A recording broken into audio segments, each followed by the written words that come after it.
আল্লাহ ছাড়া কোনো ইলাহ নাই, এটা মুখে বলা, অন্তরে বিশ্বাস করা। 4, আল্লাহকে সবচেয়ে বেশি ভালোবাসা। তাওহীদের এই 4টা শর্ত মনে রাখবেন। 1 নাম্বার, আল্লাহ ছাড়া কোনো ইলাহ নাই, এই বিশ্বাস নিয়ে মৃত্যুবরণ করা। সহিহ বুখারীর বর্ণনা 26 নম্বর হাদিস। عن عثمان رضي الله تعالى عنه قال قال رسول الله صلى الله عليه وسلم من مات وهو يعلم أنه لا إله إلا الله دخل الجنة। নবীজি বলেন, কেউ যদি এই বিশ্বাস নিয়ে মারা যায় আল্লাহ ছাড়া কোনো ইলাহ নাই, আমি নবী বলে দিলাম, দাখালাল জান্নাহ, সে জান্নাতে প্রবেশ করবে। বিশ্বাসটা হলো কি? আল্লাহ ছাড়া কোনো ইলাহ নাই। সহিহ বুখারীর বর্ণনা 1237 নম্বর হাদিস। জিবরিল আমিন আল্লাহ নবীর কাছে আসছে, আসার পর বলে, বাশির উম্মাতাকা আন্নাহু মান মাতা মিন উম্মাতিক লা ইউশরিকু বিল্লাহি শাইআ দাখালাল জান্নাহ। নবী আপনার উম্মতকে আপনি জানায়া দেন, যারা শিরিক করা ছাড়া মারা যাবে তাদেরকে জান্নাতের সুসংবাদ দিয়ে দেন। 2 নম্বর শর্ত, আল্লাহ ছাড়া কোনো ইলাহ নাই, এই কথায় কোনো সন্দেহ করা যাবে না। সূরা হুজুরাতের 15 নম্বর আয়াতে আল্লাহ তাআলা বলেন, ইন্নামাল মুমিনুনা আল্লাযীনা আমানু বিল্লাহি ওয়া রাসূলিহি সুম্মা লাম ইয়ারতাবু ওয়া জাহাদু বিআমওয়ালিহিম ওয়া আনফুসিহিম ফী সাবিলিল্লাহ উলাইকা হুমুস সাদিকুন। আল্লাহ তাআলা বলেন, প্রকৃত ঈমানদার হলো তারা যারা আল্লাহকে বিশ্বাস করে, রাসূল বিশ্বাস করে, সামান্য সন্দেহ করে না, যারা জান মান নিয়ে আল্লাহর রাস্তায় লড়াই করে। আমি আল্লাহ তাদেরকে কোরআনে খাঁটি সত্যবাদী বলে ঘোষণা করলাম। এই হলো 2 নম্বর শর্ত। 3 নম্বর শর্ত, আল্লাহ ছাড়া কোনো ইলাহ নাই মুখে বলা, সাথে সাথে অন্তরে বিশ্বাস করা, সাথে সাথে অন্তরে বিশ্বাস করা। সূরাতুল ফাতহির 11 নম্বর আয়াতে আল্লাহ বলেন, ইয়াকুলুনা বিআলসিনাতিহিম মা লাইসা ফী কুলুবিহিম। তারা তাদের মুখ দিয়ে এমন কথা বলে যা তাদের অন্তরের কথা না, মুখে একটা অন্তরে আরেকটা। এটার নাম হলো মুনাফিকি। মুখেও বলতে হবে আল্লাহ ছাড়া কোনো ইলাহ নাই, অন্তরেও বিশ্বাস করা আল্লাহ ছাড়া কোনো ইলাহ নাই। অন্তরের বিশ্বাস যদি সরিষার দানা পরিমাণও খাঁটি হয়, নবীজি বলেন, এই বান্দা কোনো অপরাধের কারণে জাহান্নামের সাজা ভোগ করা যদি লাগে, জাহান্নামের সাজা ভোগ করার পর একদিন জাহান্নাম থেকে বের হয়ে আল্লাহর জান্নাতের মেহমান হয়ে যাবে। বুখারীর 44 নম্বর হাদিস। قال رسول الله صلى الله عليه وسلم يخرج من النار من قال لا إله إلا الله وفي قلبه وزن شعيرة من خير وفي قلبه وزن برة من خير وفي قلبه وزن ذرة من خير। নবী বলেন, যেই ব্যক্তি বলে লা ইলাহা ইল্লাল্লাহ, তার অন্তরের মধ্যে যদি গম পরিমাণ, জব পরিমাণ, সরিষার দানা পরিমাণ ঈমান থাকে, নবী বলেন এই ব্যক্তি জাহান্নাম থেকে বের হবে, একদিন আল্লাহর জান্নাতে প্রবেশ করবে। 4 নাম্বার, আল্লাহকে সবচেয়ে বেশি ভালোবাসা। বলেন, আমরা সাধারণত 8টি জিনিসকে বেশি ভালোবাসি। এই 8 জিনিসের চাইতে আল্লাহকে বেশি ভালোবাসতে হবে, রাসূলকে বেশি ভালোবাসতে হবে। কয় জিনিসের মহব্বত বেশি আছে আমাদের মধ্যে? 8। সূরা তাওবা 24 নম্বর আয়াত।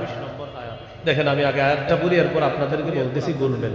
আল্লাহ তাআলা বলেন, কুল ইন কানা আবাউকুম ওয়া আবনাউকুম ওয়া ইখওয়ানুকুম ওয়া আজওয়াজুকুম ওয়া আশীরাতুকুম وأموال اقترفتموها وتجارة تخشون كسادها ومساكن ترضونها أحب إليكم من الله ورسوله وجهاد في سبيله فتربصوا حتى يأتي الله بأمره এবার আমি বলি আপনারা গুনতে পারেন। আল্লাহ তাআলা বলেন, কুল ইন কানা আবাউকুম, যদি তোমাদের মা বাবা, ও আবনাউকুম তোমাদের সন্তান, ও ইখওয়ানুকুম তোমাদের ভাই বোন, ও আজওয়াজুকুম তোমাদের বিবি, ও আশিরাতুকুম তোমাদের পরিবার পরিজন, ও আমওয়ালুন ইখতারাফতুমুহা তোমাদের সম্পদ, ও তিজারাতুন তাখশাউনা কাসাদাহা তোমাদের ব্যবসা, ও মাসাকিনু তারদাউনাহা আহাব্বা ইলাইকুম মিনাল্লাহ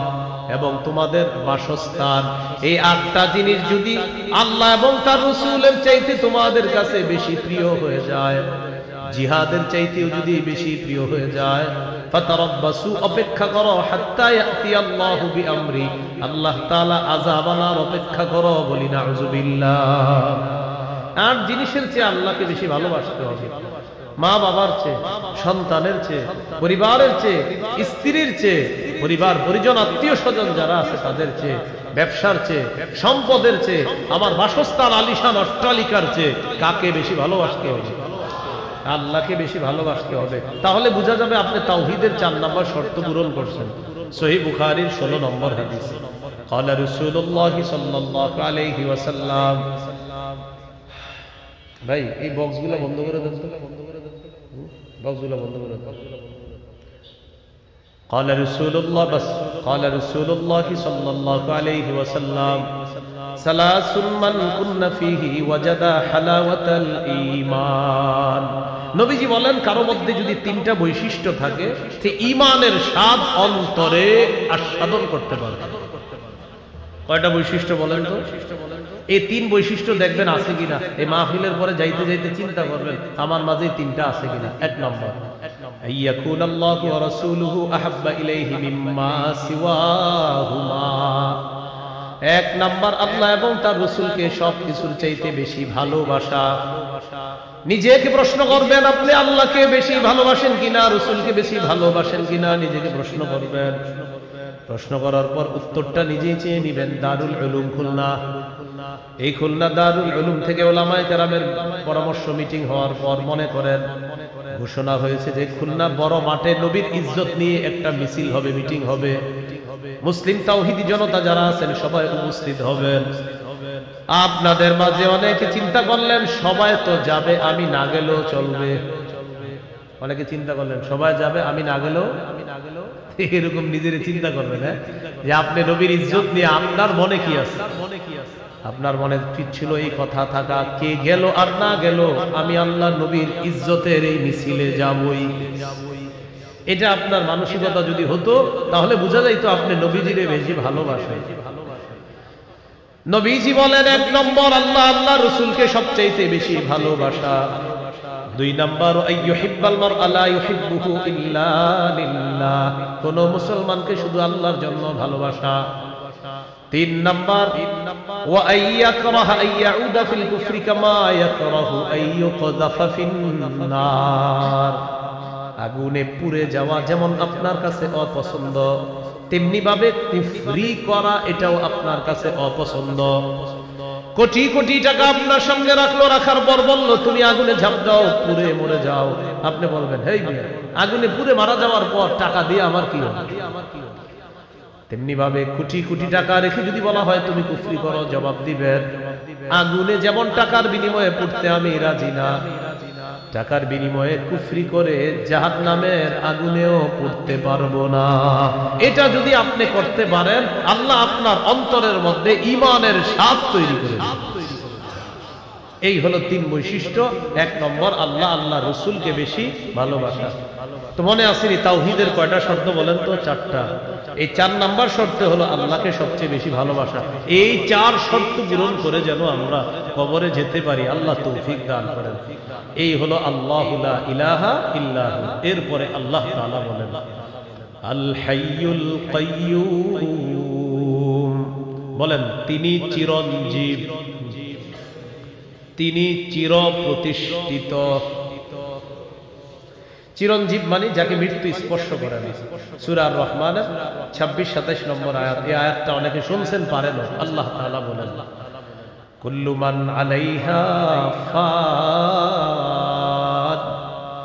ওয়া ইয়াবকা ওয়াজহু রাব্বিকা যুল জালালি ওয়াল ইকরাম।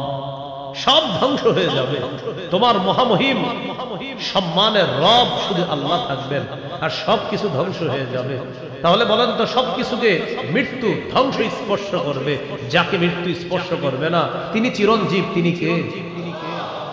এরপরে আল্লাহ বলেন আল কাইয়ুম, তিনি চির প্রতিষ্ঠিত।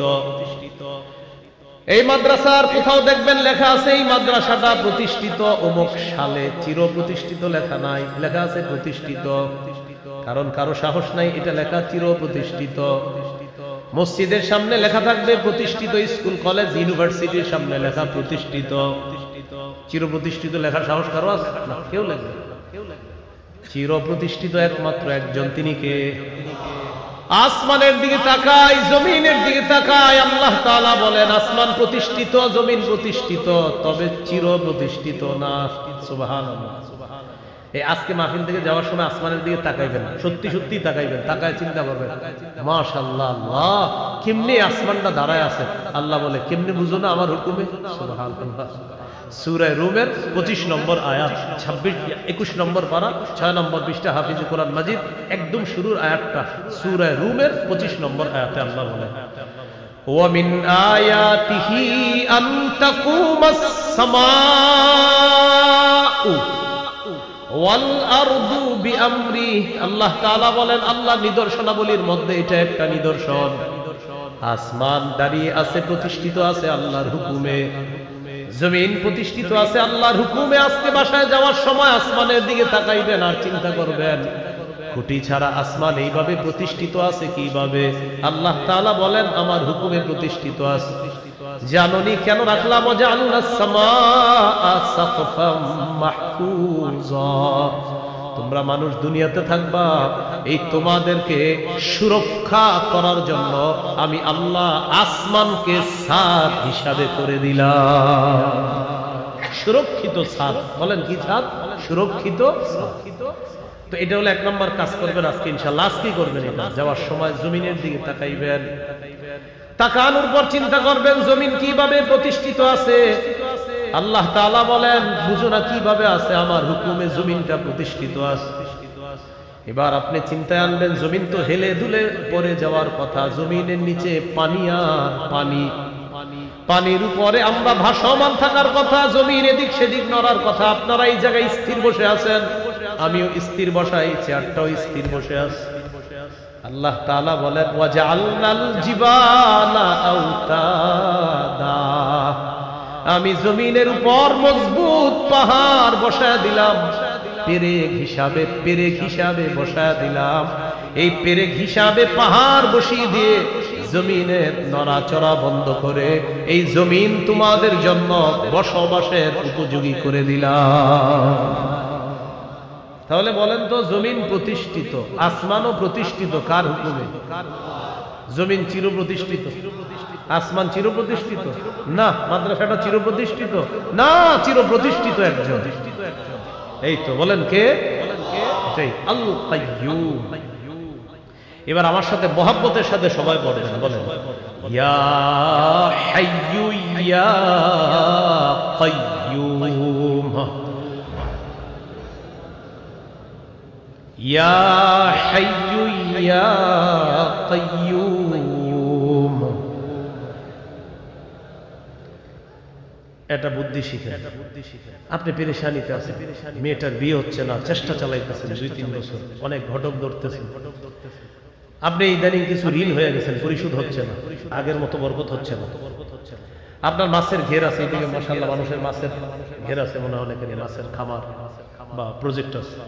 তো আগে যে পরিমাণ লাভবান হইতেন বছরে, এই লাভটা আগের মতো আসতেছে না, আসতেছে কিন্তু কেমন যেন একটু ডাউন ডাউন মনে হচ্ছে। মসজিদে গিয়ে বসবেন, অথবা বাসায় এক পাশে আপনার একটা রুম আছে, রুমের মধ্যে আপনার বিবি কেউ নাই, পরিবারের কেউ নাই, সবাই অন্য পাশে ঘুমাইতেছে, আপনি চুপে চুপে রুমটার মধ্যে গিয়ে বসছেন। সামনে শীতকাল, প্রচন্ড শীতের সময় চাদরটা মুড়ি দিয়ে বসে রয়েছেন। কথার কথা মসজিদে বসলেন মাগরিবের পরে, এটা একটা কথার কথা, মাগরিব হতে হবে জরুরি না, মাগরিবের পরে বসে আছে। ইমাম সাহেব নামাজ পড়ায় চলে গেছে, মুয়াজ্জিন খাদেম কেউ নাই, মুসল্লি ইমাম সাহেব কেউ নাই, মাদ্রাসার ছাত্র উস্তাদরাও যার যার পড়াশোনায় ব্যস্ত। আপনি মসজিদের এক কোনায় বসে দেখতেছেন আশেপাশে আর কেউ নেই। কিছুক্ষণ আপনি আল্লাহরে বলতে থাকেন, ইয়া হাইয়্যু ইয়া কাইয়্যুম, ইয়া হাইয়্যু ইয়া কাইয়্যুম। এইভাবে বলার পরই ভাই বাংলায় আপনি বলবেন, ও চিরঞ্জীব রব আল্লাহ, ও চির প্রতিষ্ঠিত রব আল্লাহ। আপনার নবী বলেছেন এই দুইটা নাম হলো আপনার ইসমে আযম। হাইয়ুল কাইয়্যুম, এই দুইটা নাম হলো আপনার ইসমে আযম। ইযা দুইয়া বিহিমা আজাবা। নবীজি বলেন আল হাইয়ুল কাইয়্যুম, এই দুই নাম হলো আল্লাহর ইসমে আযম। এই দুই নাম নিয়ে যদি কেউ দোয়া করে, সাথে সাথে তার দোয়া আল্লাহ কবুল করে নেয়। মাবুদ আপনার নবী বলছে এই দুই নাম নিয়ে দোয়া করার জন্য। আল্লাহ, আমি বাংলাদেশের একজন বাঙালি মুসলমান, লম্বা সময় মাবুদ বললাম ইয়া হাইয়্যু ইয়া কাইয়্যুম। মাবুদ গো, মেহেরবানি করে আমার এই পেরেশানির মধ্যে আমি আছি আল্লাহ। আপনার নবী বলছে এই দুই নামের বরকতে আপনার কাছে দোয়া করলে আপনি দোয়া কবুল করে নেন। মেহেরবানি করে আমাকে এই পেরেশানি থেকে আপনি উদ্ধার করে দেন। নবীজি বলেন ইয়াকিনের সাথে যদি এই দোয়া কেউ করতে পারে, এই দুই নামের বরকতে আল্লাহ তাআলা তার দোয়া কবুল করবেন। মনে থাকবেন ইনশাআল্লাহ। ইয়া হাইয়্যু ইয়া কাইয়্যুম, এটা বাসায় গিয়ে আপনার বিবিরেও বলবেন, মেয়েটারে শিখিয়ে দিবেন, ছেলে মেয়ে সবাইরে শিখিয়ে দিবেন। আল্লাহ তৌফিক দান করেন। এরপর আল্লাহ বলেন লা তাখুযুহু সিনাতু ওয়ালা নাওম। আল্লাহ তাআলাকে তন্দ্রা স্পর্শ করে না, নিদ্রা স্পর্শ করে না।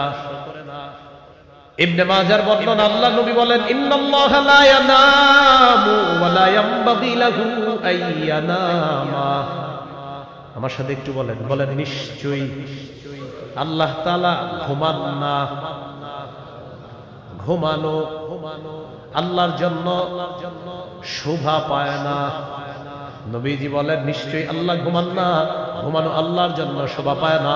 এই জন্যই তো আমাদের রব তিনি আল্লাহ, তিনি ঘুমান না, ঘুমানো তার জন্য শোভা পায় না। এই হলো লা তাখুযুহু সিনাতু ওয়ালা নাওম।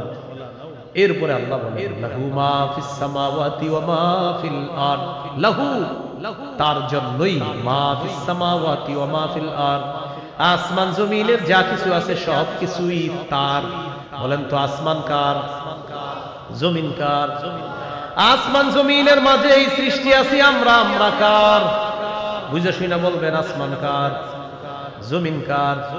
আসমান জমিনের মাঝে যা আছে সবকিছু কার? সৃষ্টিকার।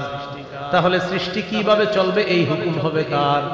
আলা লাহুল খালকু ওয়াল আমর। আল্লাহ তাআলা বলেন সৃষ্টি যার, হুকুম চলবে তার। এই জন্য আজকে থেকে 2 রাকাত অতিরিক্ত নফল নামাজ পড়বেন, পড়ার পর 3টা দোয়া করবেন। কয় দোয়া? হ্যাঁ আমার সাথে করেন, বলেন আল্লাহ। আল্লাহ কি নফল নামাজ পড়েন কিন্তু অতিরিক্ত, ফরজ নামাজই পড়ি না আবার নফল নাকি? যেটা বললাম না, আস্তে আস্তে বলছি কিন্তু কেউ শুনে, মানে সব ঠিক রেখে অতিরিক্ত 2 রাকাত নফল করবেন। পড়ার পর 1 নাম্বার দোয়া করবেন, বলেন আল্লাহ।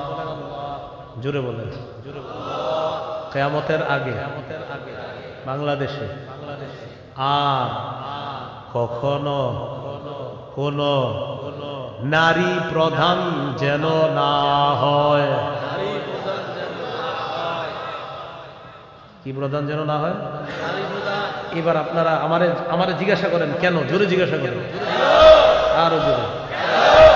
নবীজি জবাব দেন, ক্বালা রাসূলুল্লাহ সাল্লাল্লাহু আলাইহি ওয়াসাল্লাম লা ইউফলিহা কওমুন ওয়াল্লাউ আমরাহুম ইমরাআতান। বুখারীর বর্ণনা, আল্লাহ নবী বলেন ওই জাতি কিছুতেই সফল হবে না যে জাতি তাদের নেতৃত্বে কোন নারীকে প্রধান বানায় দেয়।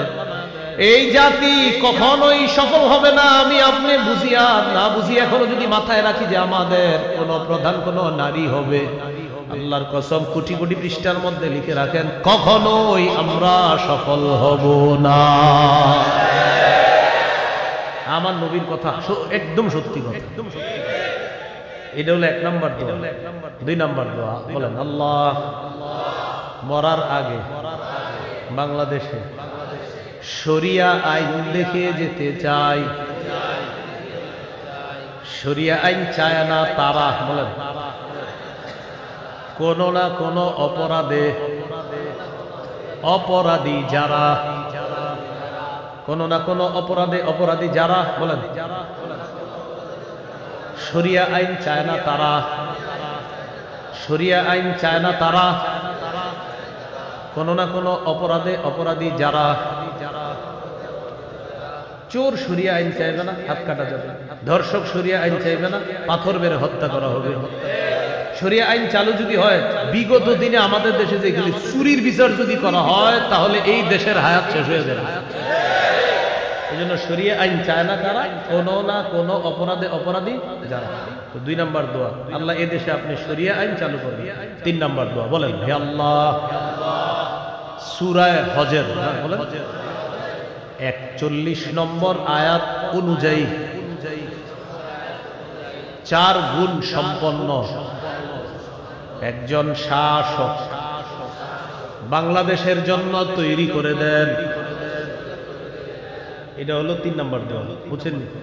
সূরা হজের 41 নম্বর আয়াতে আছে, আল্লাহ তাআলা বলেন, আল্লাযীনা ইম্মাক্কান্নাহুম ফিল আরদি আকামুস সালাহ ওয়া আতাউয যাকাহ ওয়া আমারু বিল মারুফি ওয়া নাহাউ আনিল মুনকার।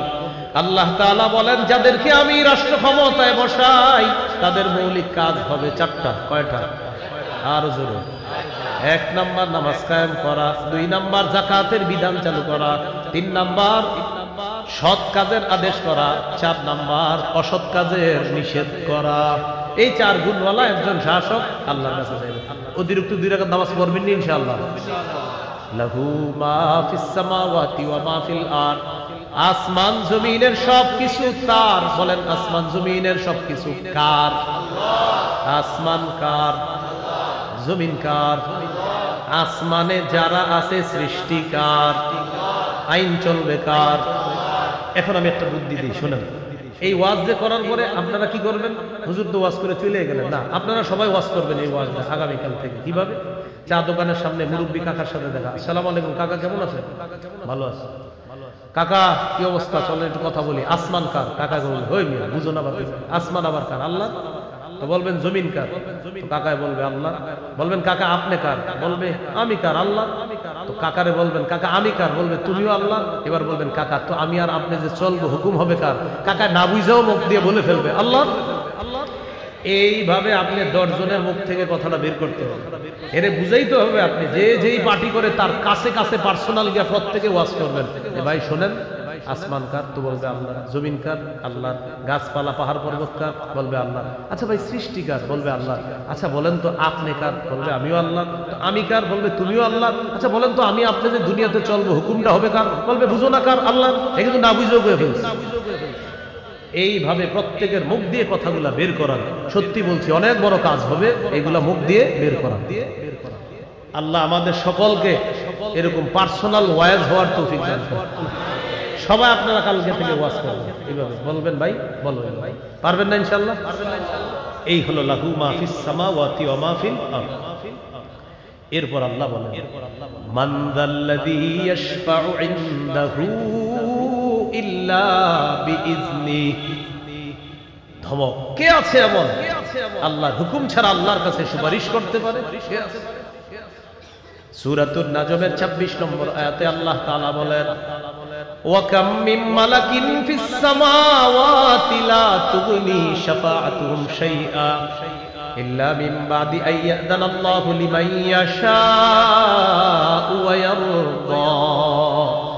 আসমানের কত ফেরেশতা, তাদের সুপারিশ কোনো কাজে আসবে না যদি আল্লাহ অনুমতি না দেয়, আল্লাহ হুকুম না করে। তাদের কোনো কাজে আসবে না যদি আল্লাহ তাআলা অনুমতি না দেয়, সুপারিশ কোনো কাজে আসবে না। সহিহ বুখারীর বর্ণনা 4712 নম্বর হাদিস। কিয়ামতের ময়দানে মানুষগুলা বিপদে আছে, কেউ হাঁটু পরিমাণ, কেউ কোমর পরিমাণ, কেউ পায়ের পাতা পরিমাণ। ইউলজিমুহুল আরাকু ইলজামা, কারণ নাকটা ঘামের নিচে যাবে আর উঠবে। এই ভয়ঙ্কর পরিস্থিতিতে আদম নবীর কাছে যাবে, নূহ নবী, ইব্রাহিম, মুসা তাদের কাছে যাবে। সবাই বলবে আমরা এক একটা পেরেশানির মধ্যে আছি। আদম নবী একটা পেরেশানির কথা বলবে, নূহ নবী একটা পেরেশানির কথা বলবে, ইব্রাহিম নবী 3টা পেরেশানির পেরেশানির কথা বলবে, মুসা নবী একটা পেরেশানির কথা ঈসা নবীর কাছে যাওয়ার পর বলবে চলো আমার সাথে সবাই। মুহাম্মদ সাল্লাল্লাহু আলাইহি সাল্লাম বলেন ফায়াতুনি, সবাই আমার কাছে আসবে। নবীজি বলেন আতি তাহতাল আরশি, আমি আরশের নিচে যাব, আফাউ সাজিদান লিরাব্বি, আল্লাহর কাছে সিজদায় পড়ে যাব। আল্লাহ তাআলা আমাকে ডেকে বলবেন ইরফা রাসা, হাবিব মাথা উঠান, কুল তুসমা, আপনি বলেন আপনার কথা শোনা হবে, সাল তু'তা, আপনি চান আপনাকে দেওয়া হবে, ওয়াশফা তুশাফা, আপনি সুপারিশ করেন আপনার সুপারিশ মঞ্জুর করা হবে। নবীজি বলবেন আল্লাহ আপনি বিচার ব্যবস্থা শুরু করেন। এখন বলেন তো নবীজি সুপারিশটা শুরু করবে কার হুকুমে? মান যাল্লাযী ইয়াশফাউ ইনদাহু ইল্লা বিইজনি, কে আছে এমন আল্লাহর অনুমতি ছাড়া আল্লাহর কাছে সুপারিশ করবে? ইয়ালামু মা বাইনা আইদিহিম ওয়া মা খালফাহুম, তাদের আগে পিছনে যা কিছু আছে সব জানেন কে? আমাদের সামনে পিছনে আগে পরে যত কিছু আছে সব কে জানেন? আল্লাহ তাআলা জানেন। কোন খারাপ জিনিসের দিকে যখন দৃষ্টি দেন এটাও আল্লাহ দেখেন। আপনি যদি চোরাই দৃষ্টি দেন, চোখের কোণা দিয়ে খারাপ জিনিস দেখেন, আল্লাহ বলে ইয়ালামু খাইনাতাল আইন ওয়া মা তুখফিস সুদূর, বান্দা তুমি যে চোখ চুরি করে কি দেখো কোণা দিয়ে, এটাও কিন্তু আমি আল্লাহ জানি। আর মনে মনে উল্টা পাল্টা কল্পনা করো, এটাও জানি। আল্লাহ আমাদেরকে হেফাজত করেন। এরপর আল্লাহ বলেন ওয়ালা ইউহিতুনা বিশাইইম মিন ইলমিহি ইল্লা বিমা শা, তারা আল্লাহর ইলম ধারণ করতে পারে না, তবে আল্লাহ যতটুকু চায় ততটুকুই ধারণ করতে পারে। সহিহ বুখারীর 122 নম্বর হাদিস, মুসা নবীর সাথে খজিরের সাক্ষাৎ। খজির, আচ্ছা খিজির যেটা বলে খিজির, আপনারা খিজির বলছেন তো, খিজিরই ঠিক আছে। জালালাইনে আছে খিজির, বুখারীতে আছে খজির। খজির খিজির উভয়টা বিশুদ্ধ। আমার খজির বলতে ভালো লাগে যেন আমি খজির বলি, আপনারা খিজিরই বলেন, সমস্যা নেই। মুসা আলাইহিস সালাতু ওয়াস সালামের সাথে খজিরের সাথে সাক্ষাৎ। মুসা নবী বললেন হাল আত্তাবিউকা আলা আন তুআল্লিমানি মিম্মা উল্লিমতা রুশদা, আচ্ছা আল্লাহ আপনাকে যে বিদ্যা দিয়েছে এই বিদ্যা অনুসরণ করার জন্য আমি কি আপনার পিছনে পিছনে আসতে পারি? আমাকে একটু বিদ্যা শিখাইবেন? খজির বললেন না, পারেন না। ইন্নাকা লান তাসতাতিআ মাইয়া সাবরা, আপনি আমার সাথে ধৈর্য ধরতে পারবেন না। মুসা নবী বললেন কেন? একটু মন দিয়ে শুনেন, গুরুত্বপূর্ণ কথা। খজির বলতেছে ইন্নী আলা ইলমিন মিন ইলমিল্লাহ আল্লামানিহি লা তা'লামুহু আনতা ওয়া আনতা আলা ইলমিন মিন ইলমিল্লাহ আল্লামাকাহু লা আ'লামুহু আনা। আপনাকে আল্লাহ একটা বিদ্যা শিক্ষা দিয়েছে, এই বিদ্যাটা আমার জানা নাই, আর আমারে আল্লাহ একটা বিদ্যা শিখাইছে, এটা আপনার জানা নাই। আপনারটা শরীয়তের বিদ্যা, আমারটা আল্লাহ প্রদত্ত ইলমে লাদুন্নি বিদ্যা, দুটোটাই আল্লাহ শিখাইছে। তবে আমি আমার বিদ্যার আলোকে যা যা করব, আপনার শরীয়তের আলোকে এটা দেখলে আপনার মেজাজ খারাপ হয়ে যাবে, ধৈর্য ধরতে পারবেন না। তো এই জায়গায় একটু শোনেন, এই জায়গায় আবার অনেকে কি করে জানেন? এই জায়গাটা দিয়ে অনেকে এই যুগে দলিল দিতে চায়, নামাজ না পড়ে, রোজা না রাখা, দলিল দেয়। কিও কাকা নামাজ পড়েন না কেন, রোজা রাখেন না কেন? নবীর আর খজিরের দলিল দেয় নাই।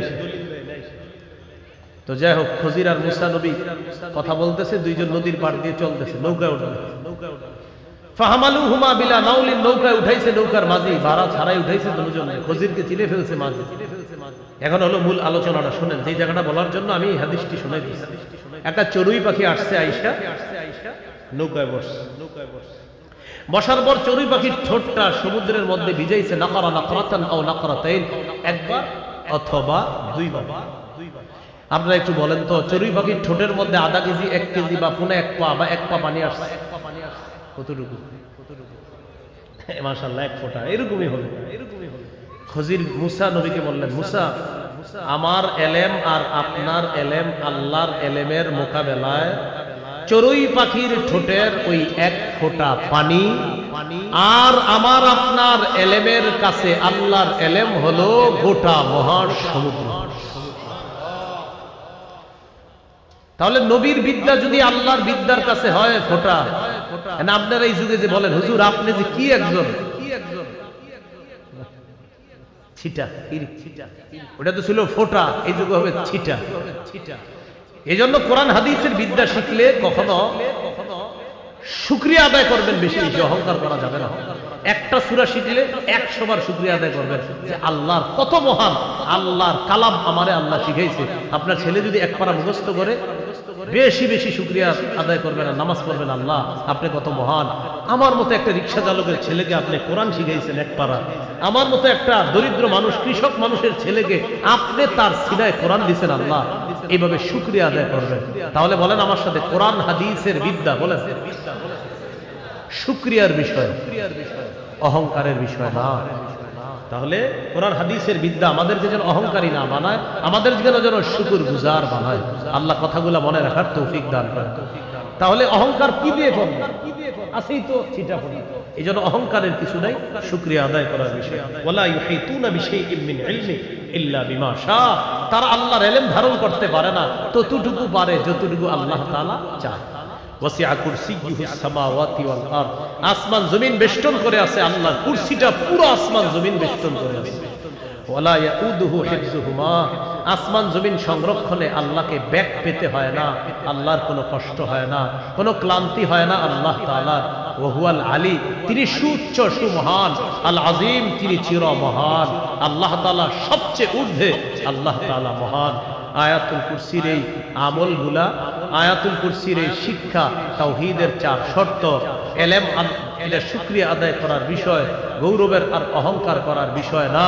এই বিষয়গুলো আমরা মাথায় রেখে প্রত্যেক দিন যেন 5 ওয়াক্ত নামাজের পর ঘুমের আগে আয়াতুল কুরসির আমলটা আমরা করতে পারি, আর তাওহীদের 4টি শর্ত পূরণ করে যেন কবরে যেতে পারি। আল্লাহ তাআলা তৌফিক দান করেন। এই আয়াতের মধ্যে সবচেয়ে মহামর্যাদাপূর্ণ আয়াত কোনটি তোমার কাছে মনে হয়? তিনি জবাব দিলেন, আল্লাহু ওয়া রাসূলুহু আ'লাম। এই বিষয়টি আল্লাহ এবং তার নবী ভালো জানেন। সুম্মা ক্বালা রাসূলুল্লাহ সাল্লাল্লাহু আলাইহি ওয়াসাল্লাম আবাল মুনদিরি আইয়ু আয়াতিন মাকা মিন কিতাবিল্লাহি আ'যাম। ও আবুল মুনজির উবাই ইবনে কাব, তোমার কাছে আল্লাহর কোরআনের সবচেয়ে মহামর্যাদাপূর্ণ আয়াত কোনটি? সাহাবী এবার সাহস করে জবাব দিলেন, আল্লাহু লা ইলাহা ইল্লা হুয়াল হাইয়ুল কাইয়্যুম। ইয়া রাসূলুল্লাহ, আমার কাছে মনে হয় আয়াতুল কুরসি হলো কোরআনের সবচেয়ে মহামর্যাদাপূর্ণ আয়াত। فضرب رسول الله صلى الله عليه وسلم في صدري ثم قال ليحملك أبا المنذر العلم। নবীজি আমার বুকের মধ্যে এইভাবে চাপড়ায় দিলেন, বললেন, শাবাশ শাবাশ আবুল মুনজির উবাই ইবনে কাব, তুমি সঠিক কথা বলেছো। কোরআনের সবচেয়ে মহামর্যাদাপূর্ণ আয়াত হলো আয়াতুল কুরসি। ثم قال رسول الله صلى الله عليه وسلم ليحملك أبا المنذر العلم।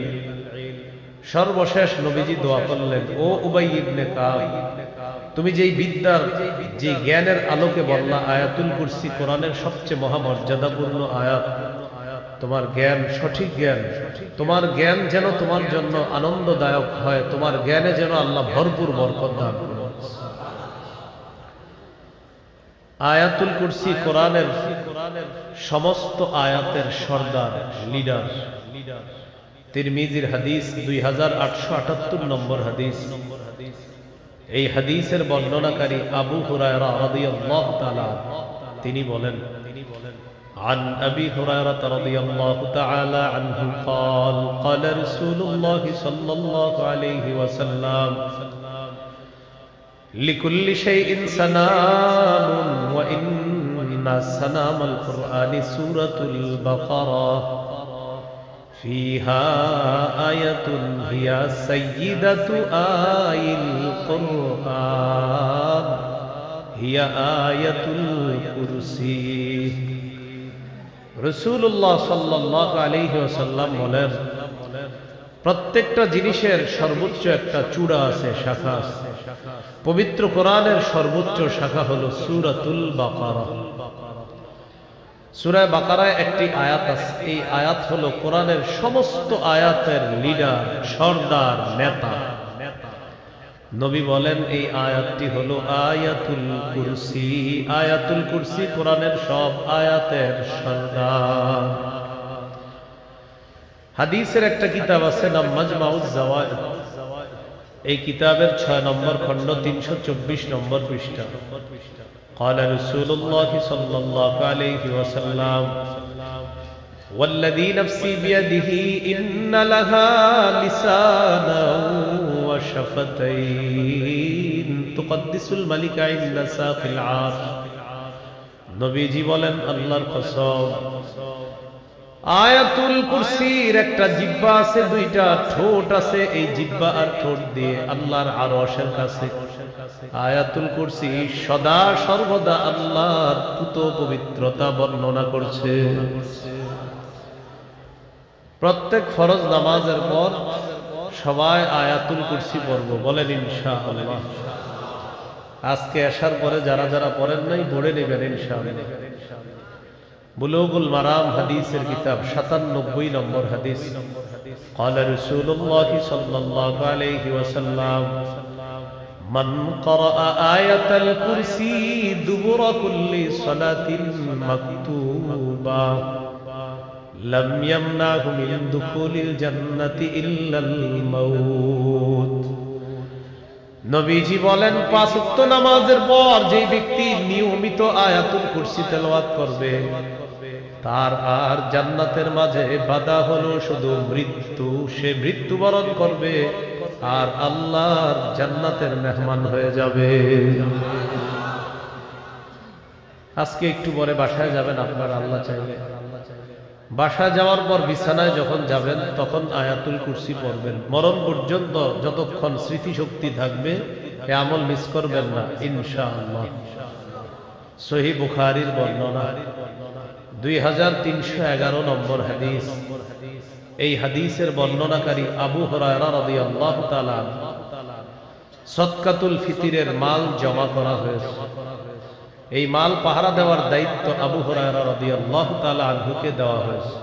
তিনি বলেন ওয়াক্কালানি রাসূলুল্লাহ সাল্লাল্লাহু আলাইহি ওয়াসাল্লাম ফি হিফজি যাকাতি রমাদান। রমজান মাসে সদকাতুল ফিতরের মাল পাহারা দেওয়ার জন্য গোডাউনের দায়িত্বে আমাকে নিযুক্ত করা হয়। নবী আমাকে পাহারাদার বানিয়ে দিলেন। রাতের বেলা পাহারাদারি করতেছি। একজন চোর রাতের বেলা আসছে। চোর আসার পর ফাজালা ইয়াহসু মিনাত তাআম, খাদ্যের গুদামের মধ্যে সদকাতুল ফিতরের খাদ্যের মধ্যে হাত দিছে। হাত দেওয়ার পর ফাআখাযতুহু ওয়া কুলতু লাহু ওয়াল্লাহি লা আরফা'আন্নাকা ইলা রাসূলিল্লাহি সাল্লাল্লাহু আলাইহি ওয়াসাল্লাম। চোরকে আমি ধরে ফেললাম।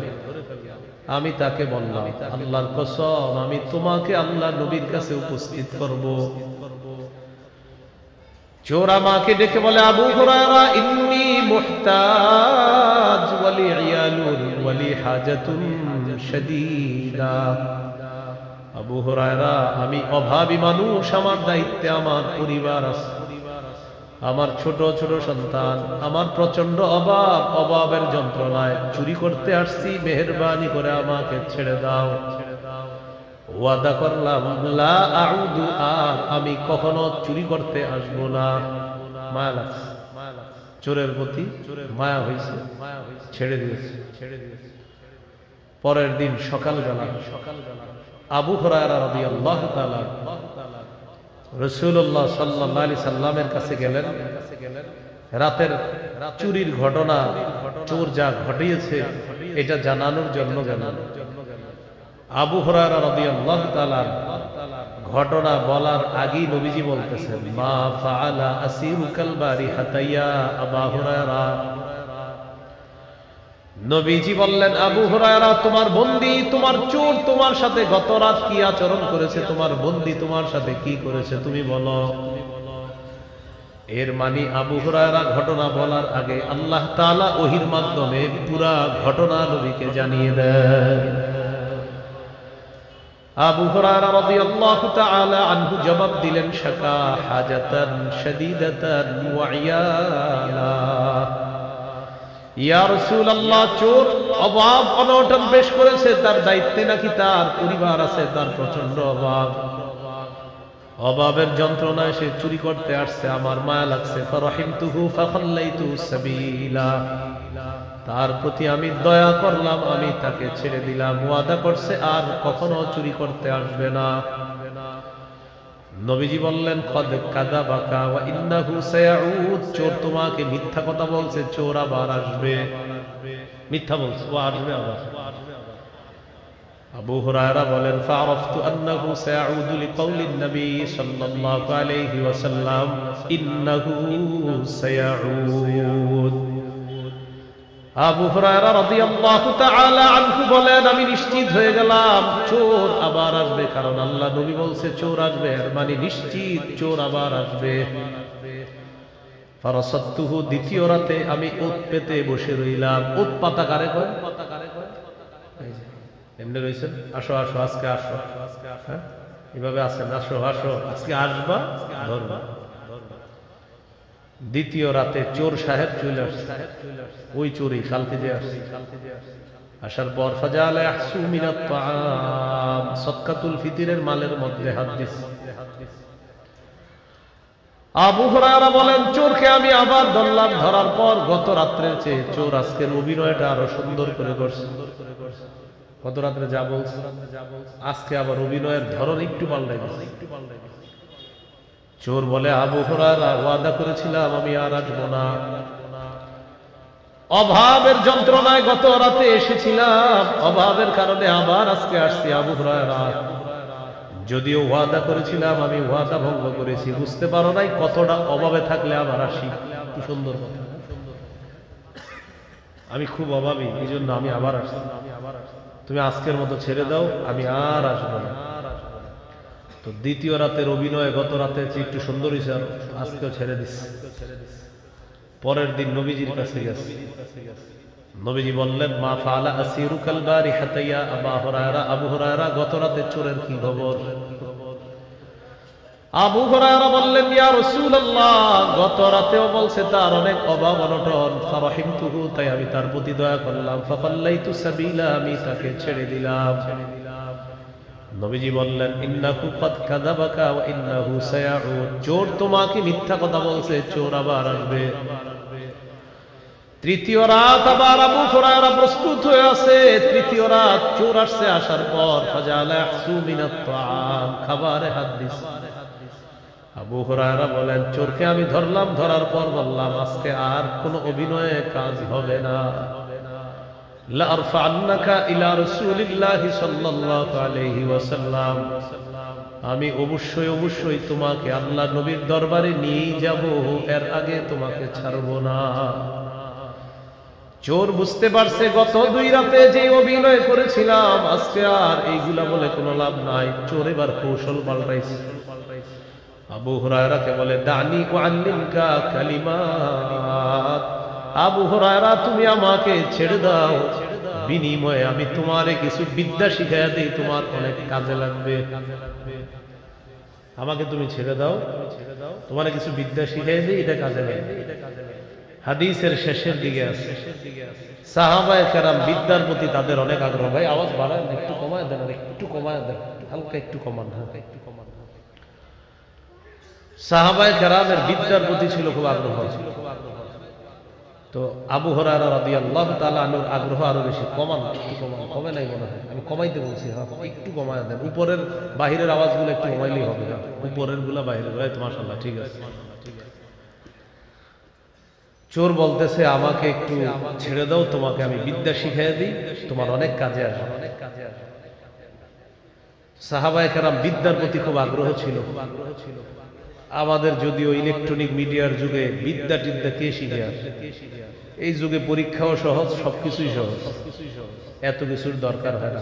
আগে স্কুল কলেজে যারা পড়তো, আমার বড় ভাইয়েরও দেখি, উনি ক্লাস 5-এ যখন বৃত্তি পরীক্ষা দেয়, বড় ভাই 5 পর্যন্ত পড়ছে স্কুল, তো আমার বড় ভাইকেও দেখেছি উনি বৃত্তি পরীক্ষা যখন দিচ্ছে রাতের বেলা উঠে উনি পড়তেছে।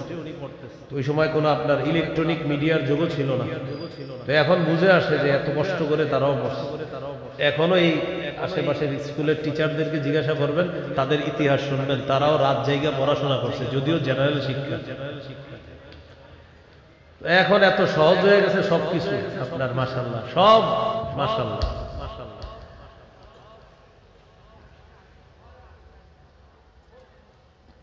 তুমি জিপিএ 5 পেয়েছো, ইংরেজিতে বলো তো। আচ্ছা যাই হোক,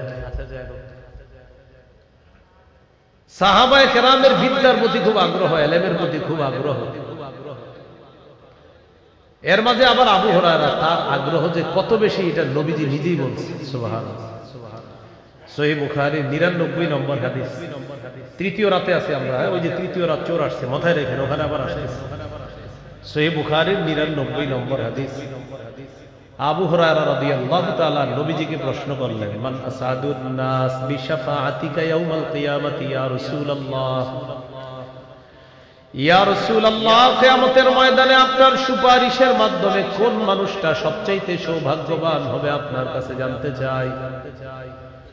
নবীজি বললেন, আবু হুরায়রা, আমি জানতাম তোমার আগে এই প্রশ্ন আমাকে কেউ করবে না। লিমা রাআইতুকা মিন হিরসিকা আলাল ইলম, ইলমের প্রতি তোমার যে আগ্রহ আবু হুরায়রা, এত পরিমাণ আগ্রহ থাকার কারণে এই জাতীয় প্রশ্ন তোমার মাথায় আসাই সম্ভব, কারণ ইলমের প্রতি তোমার আগ্রহ অনেক বেশি।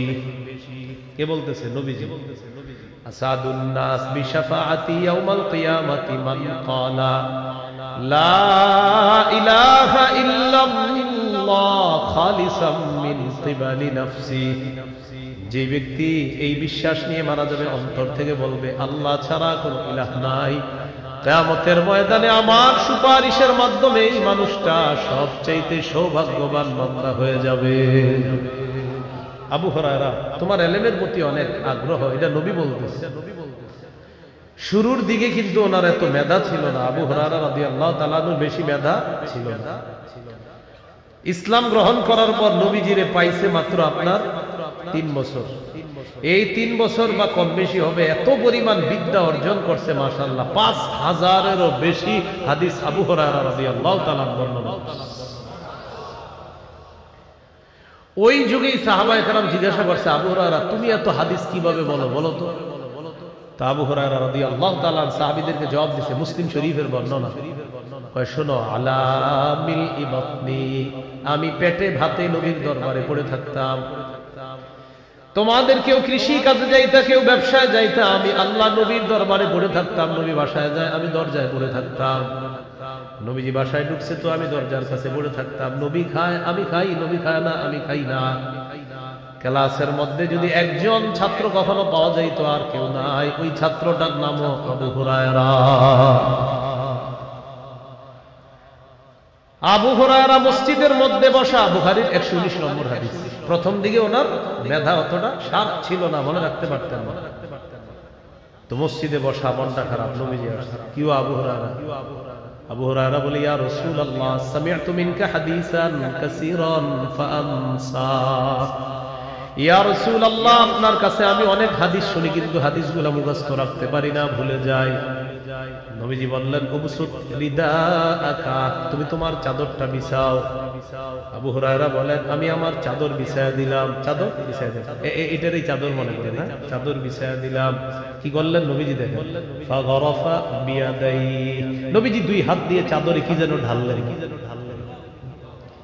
এভাবে কি যেন ঢাললেন চাদর। হাতে কিন্তু কিছু নাই। আপনাদেরকে এরকম যদি স্বপ্নে দিয়ে দেখে হয়ে যাবে কাজ। তো এইভাবে ঢালছে কি যেন। ঢালার পর নবীজি বললেন, এটা পেঁচাও, বটো বটো, এবার বললেন, তোমার সাথে এটাকে লাগাও, চাদরটা। আবু হুরায়রা বলেন, ফাযামামতুহু, বুখারীর ছোট্ট করে বাইনা সাতরাইনের মধ্যে লেখা আছে, ইলা সাদরি, আমি চাদরটা আমার বুকের সাথে মিলাইলাম। ফামা নাসিতু শাইআন বা'দা, আমার বুকের সাথে চাদর মিলানোর পর আমি যা শুনি আর কখনো ভুলি না। তো প্রথম দিকে ওনার মেধা এরকম ছিল না। আল্লাহ তাআলা ওই নবীজির ওই চাদরের বরকতে তার মেধা বাড়ায়। মনে আছে 3 নাম্বার রাতে চোর আসছে। চোরকে ধরার পর বলতেছে, তুমি আমারে ছেড়ে দাও, আমি তোমার বিদ্যা শিখাই। তো আবু হুরায়রার আগ্রহ অনেক বেশি। আবু হুরায়রা রাদিয়াল্লাহু তাআলা আনহু বললেন, ঠিক আছে বিদ্যা শিখায়া দাও, বিদ্যা শিখানোর বিনিময়ে আমি তোমাকে ছেড়ে দিব। রাজি হয়ে গেছে। চোর বলতেছে, ইদা আওয়াইতা ইলা ফিরাশিকা ফাকরা আয়াতাল কুরসি। আবু হুরায়রা, যখন তুমি বিছানায় যাইবা তখন আয়াতুল কুরসি তেলাওয়াত করবা। فإنه لن يزال عليك من الله حافظ ولا يقربنك شيطان حتى تصبح। আয়াতুল কুরসি পড়ে যদি তুমি ঘুমাও, সারা রাত একজন ফেরেশতা আল্লাহর পক্ষ থেকে তোমাকে পাহারাদারি করবে। সকাল পর্যন্ত শয়তান তোমার কাছেও আসতে পারবে না। এই কথা বলার পর আবু হুরায়রা চোরকে ছেড়ে দিছে, কারণ বিদ্যা শিখাইছে। পরের দিন আল্লাহ নবীর কাছে গেলেন। যাওয়ার পর আল্লাহ নবী বললেন, মা ফাআলা আসিরুকাল বারিহাতা ইয়া আবু হুরায়রা। আবু হুরায়রা, গত রাত তোমার বন্দির কি খবর?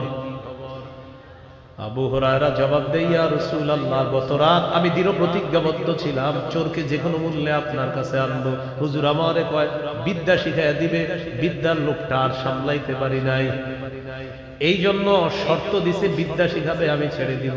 সত্যি সত্যি একটা বিদ্যা শিখানোর কারণে আমি তাকে ছেড়ে দিয়েছি। নবীজি বললেন, কি বিদ্যা? আবু হুরায়রা বলেন, চোর আমাকে বলছে আমি যখন বিছানায় যাব, যাওয়ার পর যেন আয়াতুল কুরসি তেলাওয়াত করি। এই আমল করে যদি আমি ঘুমাই, সারা রাত একজন ফেরেশতা নাকি আমাকে পাহারাদারি করবে। শুধু তাই নয়, সকাল পর্যন্ত শয়তান নাকি আমার কাছেও আসতে পারবে না। এই কথা বলার পর নবীজি বললেন, কদ সাদাকাকা, গত রাত চোর তোমাকে যা বলছে সত্য কথা। ওয়া ইন্নাহু কাযুবুন, তবে এই চোর হলো দুনিয়ার সবচেয়ে বড় মিথ্যাবাদী। তবে কালকের কথাটা তোমারে বলছে সত্য, চিপায় বইরা বাঁচার জন্য সত্য কথা বলছে, কিন্তু সে বড় মিথ্যাবাদী। নবীজি বললেন, তাআলামু মান তুখাতিবু মুনযু সালাসি লায়াল, গত 3 রাত তুমি কার সাথে কথা বলছো? শাইতান, এটা ছিল শয়তান। 2 রাত শয়তান চুরির বেশ করে আসছে, চোরের রূপ ধরে আসার পর চুরি করে যখন দেখলো আর ছুটতে পারবে না, মিথ্যা বলছে।